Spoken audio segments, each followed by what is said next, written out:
आहे आणि आज आम्ही कल्याणकर आपल्या 3 बहिणींसाठी एकत्र आलो भावपूर्ण श्रद्धांजली वाहण्यासाठी।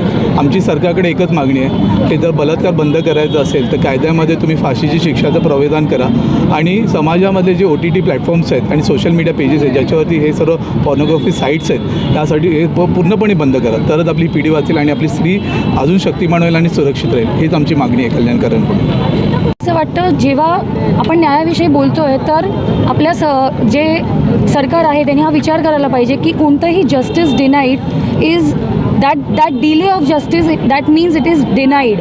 आपल्याला तो न्याय मिळत नाही आहे। आणि जसं आता ह्यापूर्वीही आपण हे ऐकलं की त्यांना भर चौकात जसं त्या मुलीला ज्या वेदना झाल्या आहेत त्या वेदना त्यांना झाल्या पाहिजे, त्यांना कळलं पाहिजे वस्त्र असणं कसं वाटतं हे त्यांना कळलं पाहिजे आणि त्याच प्रकारे त्याच लेवलची